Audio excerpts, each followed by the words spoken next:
वंदे मातरम साथियों, मैं आपका अमरिंदर गर्ग श्री राजीव दीक्षित जन सेवा संस्था व जनता सरकार मोर्चा से। जैसा आप सब साथियों को पता है 30 नवंबर आ रहा है और 30 नवंबर का दिन एक मतलब अलग सा दिवस रहता है पूरे वर्ष में हमारे लिए। वैसे तो जो राजीव भाई का कार्य है वो हम हर पल करते हैं, हर पल राजीव भाई का कार्य होता है। चाहे हम सो भी रहे हों तब भी मन में राजीव भाई का ही कार्य चलता है, राजीव भाई के ही विचार चलते हैं हर पल। लेकिन फिर भी कहीं ना कहीं जब ये दिवस आता है, जब ये दिन आता है जिस दिन राजीव भाई का बलिदान हुआ था और इसी दिन राजीव भाई का जन्म भी हुआ था 30 नवंबर को, विचलित कर देता है दिन और अंदर से एक अलग सी स्थिति हो जाती है। स्वयं को संभालना कई बारी बड़ा मुश्किल हो जाता है, क्योंकि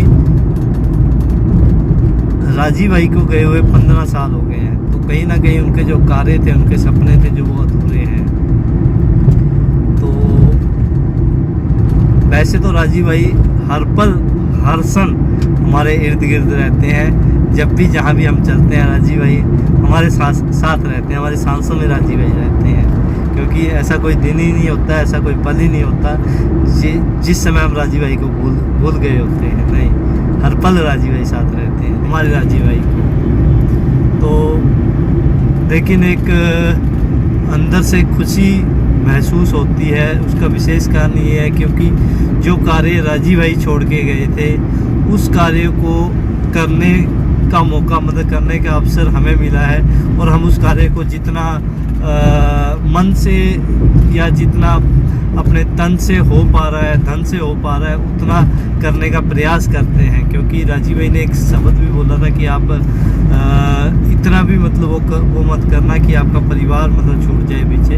तो सारा असमंजस बैठा के, सारा सामंजस्य बैठा के, तो सारा आपस में सामंजस्य बैठा के कार्य करते हैं परिवार के साथ भी और वैसे भी, ताकि किसी को भी किसी भी तरीके से समस्या ना हो। तो इस बार जो कार्यक्रम जनता सरकार मोर्चा की जो ट्रेनिंग का कार्यक्रम चल रहा है, 500 लोगों की ट्रेनिंग का कार्यक्रम चल रहा है, वो वर्धा चल रहा है। तो किसी कार्य के कारण मैं नहीं जा पाया हूँ। व्यक्तिगत रूप से अपनी बात करूँ तो नहीं जा पाए हम। लेकिन 29 नवंबर को वर्धा में पहुंच रहे हैं। तो आप सब साथी भी जो अभी तक नहीं पहुंचे वो साथी ज़रूर पहुंचे, और जो पहुंच चुके हैं तो उनको बहुत बहुत मतलब आभार भी है और शुभकामनाएं भी हैं। क्योंकि ये जो राष्ट्र का कार्य है मतलब बड़ा शानदार कार्य होता है। जो राजीव भाई का कार्य है, जो 7,32,000 क्रांतिकारियों ने जिन कार्यों के लिए, जिस व्यवस्था विवर्तन का सपना देखा था और अपना बलिदान दिया था, उस कार्य में आप लोग लगे हुए हो। और हम लोग भी लगे हुए हैं, कहीं ना कहीं अपनी तरफ से प्रयास करते हैं। उन कार्यों को राजीव भाई जहाँ कार्य छोड़ के गए थे उस कार्य को आगे बढ़ाने का प्रयास करते हैं। इस दौरान मतलब राजीव भाई के तो क्या क्या काम मतलब उन्होंने किए हैं तो आप सब साथी जानते हैं। शिक्षा, चिकित्सा, राजनीति, धर्म, हर विषय पे उन्होंने कार्य किया। मतलब एक ऐसा बोल सकते हैं कि वो इस जन्म का कार्य नहीं, उनका बड़े लगभग बहुत से जन्मों का उनका कार्य था। तो अभी भी वो हमारे बीच में हैं, कहीं ना कहीं प्रत्यक्ष रूप से या अप्रत्यक्ष रूप से वो हमें अनुभव होता है। हर समय जब हम कार्य करते हैं, हम निकलते हैं कार्यों के लिए, तो हमें हर पल अनुभव होता है कि कहीं ना कहीं हमारे अंग संग राजीव भाई रहते हैं। तो क्योंकि बहुत से कार्य ऐसे होते हैं जिनको देख के लगता है कि यार दूसरे लोग भी बोल देते हैं कि ये कार्य नहीं होगा, लेकिन अद्भुत तरीके से वो कार्य बड़े शानदार तरीके से हो जाता है। और बड़ी मतलब कहानी है। जैसे टोल टैक्स अभी वर्तमान में मैं जब भी गाड़ी में हूँ तो मैं अमृतसर जा रहा हूँ अम्बाला से, तो जितने टोल पड़ते हैं हमने आज तक टोल नहीं दिए। 4 टोल पड़ते हैं इस रास्ते पे और लगभग मेरा महीने में 2 से 3 बार अमृतसर जाना होता है व्यक्तिगत कार्य के लिए। तो तो ये सारी चीज़ें हैं और जनता सरकार मोर्चा ने वो कार्य करके दिखा दिया जो आज बहुत से साथी नहीं कर पा रहे हैं। तो हमने आज तक टोल नहीं दिया। तो ये क्योंकि हम एक ही बात बोलते हैं, टोल ऐसा नहीं कि आप ये सोचो कि हम टोल नहीं दे रहे हैं कि हम कोई गलत कार्य कर रहे हैं, नहीं। वैसे तो टैक्स की जो व्यवस्था है वो अंग्रेजों द्वारा चलाई गई है, टैक्स व्यवस्था होनी ही नहीं चाहिए। सबसे बड़ी बात तो मतलब आप ये सोचो कि इनकम के ऊपर टैक्स क्यों होना चाहिए। मैं कितनी इनकम टैक्स कर लूँ, कमा लूँ ना, मतलब मुझे एक बाधित किया जाता है कि आप सिर्फ इतना ही पैसा कमाओगे, अगर इससे ज़्यादा कमाओगे तो आपको टैक्स देना पड़ेगा। मतलब मेरे ऊपर टैक्स है, मेरी कमाई के ऊपर टैक्स है। उसके बाद अनेक टैक्स है, गाड़ी ली है तो रोड टैक्स दिया है, पेट्रोल डलवाते हैं तो टैक्स दिया है, गाड़ी रोड पे चलाते हैं तो टोल टैक्स दिया है। तो मतलब पता नहीं न जाने कितने टैक्स है, सेल टैक्स है, जीएसटी ये वो, मतलब बड़े बड़े मतलब गंद डाला हुआ है इन लोगों ने। तो जो कानून अंग्रेज भारत में छोड़ के गए थे तो वो आज भी चल रहे हैं। तो अभी ये भी इस पे चिंतन करना चाहिए कि वो हमें चाहिए नहीं चाहिए। जो कानून आपको आतंकवादी सिद्ध करते हैं, नक्सली सिद्ध करते हैं, वो इंडियन पुलिस एक्ट आपको चाहिए नहीं चाहिए, इस पर चिंतन करना पड़ेगा आपको। जो शिक्षा प्रणाली, जो मैकॉले शिक्षा पद्धति है, वो आपको चाहिए नहीं चाहिए, उस पर चिंतन करना पड़ेगा। और भी जितने कानून हैं, जो मतलब सेल टैक्स है, ये टोल टैक्स है, जितने भी कानून ये अंग्रेजों द्वारा भारत में दिए गए हैं कि इनको उखाड़ना पड़ेगा। तो इसके लिए सभी साथी तैयार हो जाएं, क्योंकि व्यवस्था परिवर्तन का एक बड़ा आंदोलन देश में छिड़ चुका है।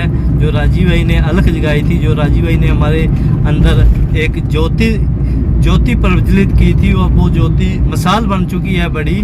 तो उस मसाल को पूरे भारत में साथी लेके जा रहे हैं। अभी जो 500 क्रांतिकारी तैयार हो रहे हैं, ये जगह जगह जाके, गांव-गांव जाके प्रचार के लिए प्रचार प्रसार करेंगे। जो ये व्यवस्था है इसको ठीक करने के लिए, क्योंकि हम किसी के विरोधी नहीं हैं, हम सरकार के विरोधी नहीं हैं। सबसे बड़ी बात तो ये है कि हम किसी सरकार के विरोधी नहीं हैं, हम किसी पार्टी के विरोधी नहीं हैं। हम जो है वो व्यवस्था परिवर्तन के लिए निकले हैं। और व्यवस्था परिवर्तन में ये सबसे पहले तो ये कानून है, कानून व्यवस्था जो अंग्रेजों की हमारे ऊपर थोपी गई है। और बहुत सी चीज़ें हैं, अगर हम जानने का प्रयास करेंगे तो बहुत सी चीज़ें ऐसी निकल आती हैं कि जिस पर चिंतन ज़रूरी है, चिंतन करना पड़ेगा ही।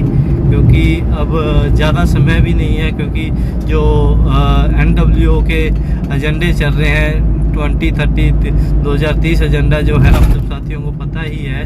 तो या उस पर बाद में कभी चर्चा कर लेंगे, नहीं पता तो कि किस तरीके से डिपॉपुलेशन और ये जो और इनके एजेंडे हैं, एजुकेशन का एजेंडा है, सब बच्चों को स्कूलों में ले जाके दवाइयाँ दो और ये टीके ठोको। तो ये सारे जो एजेंडे इनके चल रहे हैं, षड्यंत्र जो चल रहे हैं, तो उसको समाज में उजागर करना है और आने वाली पीढ़ियों को बचाना है। तो एक विशेष चीज़ इसमें ये भी हमें ध्यान रखनी है, क्योंकि बहुत से साथी, जैसे अभी कुछ समय पहले की बात है, एक साथी ने फेसबुक पर कमेंट किया मेरे को कि भाई आप क्या करते हो। तो मैंने लिख दिया कि भाई हम तो आनंद लेते हैं। तो वो भाई भड़क पड़ा, कहता राजीव भाई के सदस्य हो के आप आनंद लेते हो। मैं कह हर पल आनंद में रहते हैं भाई, केवल आनंद नहीं लेते, हर पल आनंद में रहते हैं। तो वो साथी में तो इस तरीके से गुस्सा हुआ जैसे हमने पता नहीं क्या बोल दिया उसको कि हम क्या करते हैं। तो फिर मैंने उसको एक बात समझाई भाई, क्योंकि यदि हम परेशान रहेंगे, क्योंकि देखो कार्य इतने बड़े हैं कि कार्य करने भी हैं, और तब तक नहीं कर पाओगे जब तक आपकी मानसिक स्थिति सही नहीं होगी। क्योंकि कार्य ऐसे हैं जिनके बारे में सोचकर भी आपकी मानसिक स्थिति खराब हो जाती है, आपकी, मेरी नहीं, बहुत से साथियों की, सबकी नहीं होगी। क्योंकि जो इस खेल को समझ चुके हैं, फ्रीक्वेंसी एनर्जी वाले खेल को, तो वो तो साथी मतलब मज़े में रहते हैं हर पल। तो फिर मैंने उस भाई को यही बात समझाई। मैं कहा देखो भाई, आप कार्य कर रहे हो, वो करते रहो, विरोध करते रहो, लेकिन भाई अपना आनंद क्यों खो रहे हो। जिस चीज़ के लिए, जिस उसके लिए हमने यहाँ पे जन्म लिया धरती पर, वो कार्य कर रहे हैं ना हम वो कार्य आनंद में क्यों करें, हम वो कार्य दुखी होके क्यों करें? ठीक है, तो हमारे साथ भी होता है कई बारी कि हमारी फ्रिक्वेंसी डाउन जाती है, लेकिन एक गहरी सांस, जिस समय फ्रिक्वेंसी डाउन गई, सामने वाला, क्योंकि कई बारी ऐसा सारा एनर्जी का खेल है, नकारात्मक ऊर्जा वाला, भरा हुआ ऊर्जा वाला व्यक्ति आ जाता है, वो कुछ इस तरीके से वो कार्य करता है, इस तरीके से उसका व्यवहार होता है हमारे प्रति, तो वहाँ पे एनर्जी, स्वाभाविक सी बात है कि एनर्जी आपकी कुछ समय के लिए, कुछ पल के लिए डाउन जाती है, तो हमारी भी जाती है, लेकिन मतलब इतना स्वयं को अपने नियंत्रण में किया हुआ है कि उस फ्रिक्वेंसी को एकदम से हम हाई लेवल पे ले जाते हैं। तो बहुत से साथी भी क्वेश्चन भी ये पूछते हैं कि भाई आप इतना मतलब हर पल ये आनंद में कैसे रहते हो, हर पल मतलब खुश कैसे रहते हो? तो ये फ्रिक्वेंसी का ही खेल है सारा, क्योंकि ऊर्जा का खेल है सारा, क्योंकि बड़े बड़े जो कार्य होते हैं वो असंभव दिखाई देते हैं, लेकिन जब आपकी फ्रिक्वेंसी हाई होगी तो वो कार्य हो जाएंगे। क्योंकि जब सामने वाले की फ्रिक्वेंसी, जैसे बहुत से लोग बोलते हैं कि भाई ये व्यक्ति हमारी बात मानता नहीं, ये व्यक्ति हमारी बात सुनता नहीं, क्योंकि भाई वो इसलिए नहीं सुनता क्योंकि उसकी फ्रिक्वेंसी और आपकी फ्रिक्वेंसी में फ़र्क है। क्योंकि जो आपकी फ्रिक्वेंसी है वो उसकी फ्रिक्वेंसी से डाउन है, वो उसकी फ्रिक्वेंसी से नीचे है।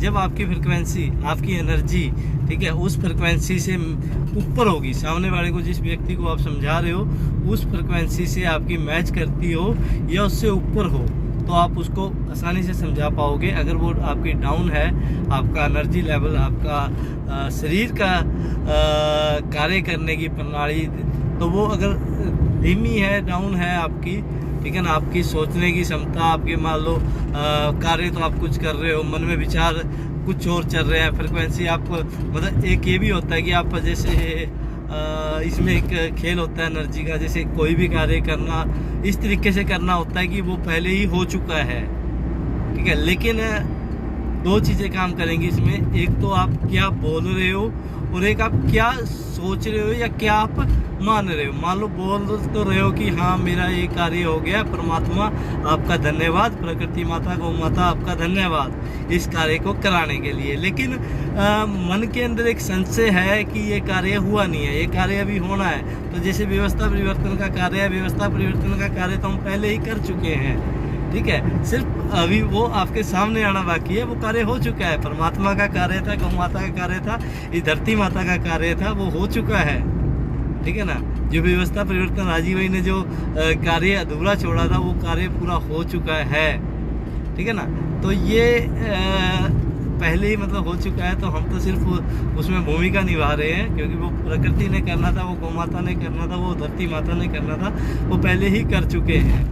सिर्फ हमारी उसमें छोटी सी भूमिका उन्होंने रखी हुई है, तो उसको भूमिका को हम निभा रहे हैं, तो इस तरीके से है। लेकिन मान लो जैसे आप एक तरफ तो बोल रहे हैं कि हाँ भाई कि ये कार्य हो चुका है, और मन में संशय है, आपके मन में संशय नहीं आना चाहिए। जब आपकी मन से भी आप बोलोगे कि हाँ हो चुका है, फिर देखना वो प्रकृति कैसे वो कार्य करती है। कुछ शब्द हैं जिनका हमें उपयोग नहीं करना, ना नकारात्मक शब्दों का उपयोग नहीं करना बेसिकली, ठीक है ना। तो पॉजिटिविटी, सकारात्मक ऊर्जा से भरा रहना है। तो बड़ा मतलब एनर्जी का ज़बरदस्त खेल है। जिस समय आप समझोगे इसको और इस चीज़ को जियोगे तो आनंद आता है, भरपूर आनंद आता है। इस समय हम ज़िंदगी के मतलब कहीं ना कहीं मैं ये भी बोल देता हूँ कि मैंने 32 साल जिसको मैं तरसता रहा, जिस आनंद के लिए मैं भटकता रहा, तो वो आनंद अब मुझे मिल चुका है। क्योंकि हमारी फ्रिक्वेंसी बहुत डाउन रहती थी, तो हम चिंतित रहते थे, कोई कार्य था या कुछ भी था, विषय था हमारे परिवार को लेके या समाज को लेके, बड़ा चिंतित रहते थे भी कैसे होगा, क्या होगा। जैसे परिवार में भी ये रहता था, मान लो भाई से, पिताजी से, माता जी से, ठीक है ना, सबसे कहीं ना कहीं हो ही जाती थी किसी ना किसी बात को लेके। आज भी हो जाती है, ऐसा नहीं कि आज नहीं होती, लेकिन आज वो उस तरीके से मतलब वो ऊर्जा डाउन नहीं मारी जाती जिस तरीके से निराशा नहीं आती, मतलब बेसिकली निराशा नहीं आती कि ये क्या हो रहा है, लेकिन वो जो पहले था और जो इस समय है उसमें ज़मीन आसमान का फ़र्क है। वो मतलब अब वो उस तरीके से समाज में भी नहीं झगड़े होते, लोग भी मतलब उस तरीके से गालियाँ नहीं अब देते, या देते हैं तो वो देते रहे, उनको कोई फ़र्क भी नहीं पड़ता, क्योंकि कुछ अंडे हैं और कुछ चमचे हैं जो गालियाँ हमें देते रहेंगे, क्योंकि उनके आकाओं के खिलाफ़ हम बोलते हैं और वो बोलते भी रहेंगे, क्योंकि इस धरती माता का ये कार्य है, इस परमात्मा का कार्य है, तो ये हम करते रहेंगे। तो सब साथी, राजीव भाई का बलिदान दिवस है, राजीव भाई की पुण्यतिथि है, तो पहुँचिए वर्धा सेवाग्राम वर्धा। राजीव भाई की कर्म भूमि है सेवाग्राम वर्धा, जहाँ पे उन्होंने अपना कार्य किया है, जहाँ पे वो रहते थे राजीव भाई, इन पे हम पहुँच रहे हैं सेवाग्राम वर्धा। 29 तारीख को सुबह हम पहुँच जाएंगे, तो आप सब साथी भी पहुँचिए वर्धा, क्योंकि अब समय आ गया है क्रांतिकारियों के बलिदान को साकार करने का, जो उन्होंने बलिदान दिया था, जो उन्होंने सपने देखे थे, उन सपनों को पूरा करने का। और यही है कि आप एनर्जी लेवल अपना हाई रखिए, नकारात्मक नहीं होना, कभी भी नकारात्मक होना है, और थोड़ा सा स्वयं को मतलब उस परमात्मा को सौंप दीजिए, क्योंकि जब आप अपनी डोर स्वयं के हाथ में रखोगे तब तक गलतियाँ होगी, तो जब उस प्रकृति के हाथ में, उस परमात्मा के हाथ में, गौ माता के हाथ में, धरती माता के हाथ में अपनी डोर दे दोगे, तो फिर देखना कितना आनंद आता है जीने में। हम तो गाड़ी से चलते हैं, हमें पता है, जैसे वीडियो बहुत लंबी हो गई है वैसे, लेकिन चलो कोई बात नहीं, एक बात रख देता हूँ। जैसे कई बार क्या होता है ना, मुझे बहुत से साथी बोलते हैं, क्योंकि मैं स्पेशली मतलब मैं अपनी बात करता हूँ, क्योंकि सब साथियों ने शायद इतने डोर नहीं तोड़े होंगे जितने मेरे तोड़े हैं, तो और निकल भी जाता हूँ, आसानी से निकल जाता हूँ मैं। तो मुझे बोलते हैं, क्योंकि कहीं ना कहीं सभी लोगों का पंगा हो चुका है। सिर्फ मेरा एक बार पंगा हुआ था, पहली बार पंगा हुआ था, उसके बाद कोई मेरा इतना छोटे छोटे पंगे होते रहते हैं, लेकिन बड़ा पंगा कोई नहीं हुआ। तो मुझे ये पूछते हैं कि कैसे निकल जाता है भाई टोल से, तो यही खेल है, एनर्जी का खेल है। जैसे सामने टोल आता है तो मेरे अंदर ये होता है कि मैं टोल से निकल गया हूँ, बस मैं एक शब्द बोलता हूँ कि मैं टोल से निकल गया हूँ, और वही मेरे मन में होता है और वही मेरे जुबान पे होता है। ऐसा नहीं कि मन में मैं डर रहा हूँ, मुझे घबराहट है, नहीं, निकल गया हूँ तो निकल गया हूँ। तो इसी फ्रिक्वेंसी पे आप कार्य कीजिए, इस फ्रिक्वेंसी पे आप मतलब अपनी एनर्जी को, अपनी फ्रिक्वेंसी को बड़े हाई लेवल पे रखिए, सकारात्मक ऊर्जा का संचार अपने अंदर रखिए, नकारात्मक शब्दों का उपयोग ना के बराबर ना ही करो तो बढ़िया है, तो ना कीजिए। और किसी भी शब्द में ना, नहीं होगा या इस तरीके से शब्द ना लेके आइए, तो देखिए आपको आनंद आएगा जीने का। और बाकी YouTube पे बहुत सी वीडियो भी आपको मिल जाएगी जिसका हमने भी सहारा दिया है, ठीक है ना। जैसे एक सुप्रीम माइंड करके एक YouTube चैनल है, वो है तो किसी अंग्रेज़ का है, लेकिन वो हिंदी में चलता है, तो आप उसको भी सुनिए। हालांकि वो बहुत हाई लेवल की बातें करता है, जो कई बारी बड़ी समझनी वो हो जाती है, लेकिन फिर भी मज़ा आएगा अगर आप उस चीज़ को समझ गए, अगर आप उनकी फ्रिक्वेंसी उस मतलब उस चीज़ों को ग्रहण करने के लिए आपका शरीर, आपका मन, आपकी आत्मा अगर तैयार है, तो मतलब लाजवाब अनुभव रहेगा। तो सब साथियों को वंदे मातरम, इनकलाब जिंदाबाद, राजीव भाई अमर रहे। मिलते हैं 29-30 नवंबर को राजीव भाई की कर्मभूमि वर्धा में। जय हिंद, इनकलाब जिंदाबाद, राजीव भाई अमर रहे, वंदे मातरम।